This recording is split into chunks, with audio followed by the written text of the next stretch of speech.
These are the wide receivers I love and hate in fantasy football for week 3. Let's start with a name that doesn't get enough love, Jakobi Meyers. Pairing with Geno Smith has looked better than anyone expected. 14 catches, 165 yards, and steady double-digit PPR points in back-to-back weeks. He's becoming that reliable chain mover who's always open.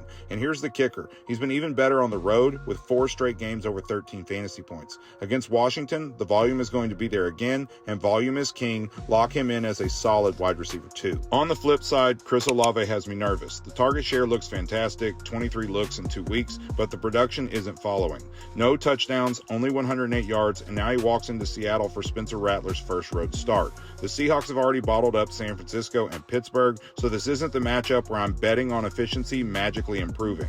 For me, Olave's just a wide receiver 3 until he proves he can do more with all that volume. Now, if you want a receiver to actually get excited about, Rome Odunze. Caleb Williams is treating him like his first, second, and third read, and the results speak for themselves. 165 yards, 3 touchdowns, and a fantasy floor over 15 PPR points.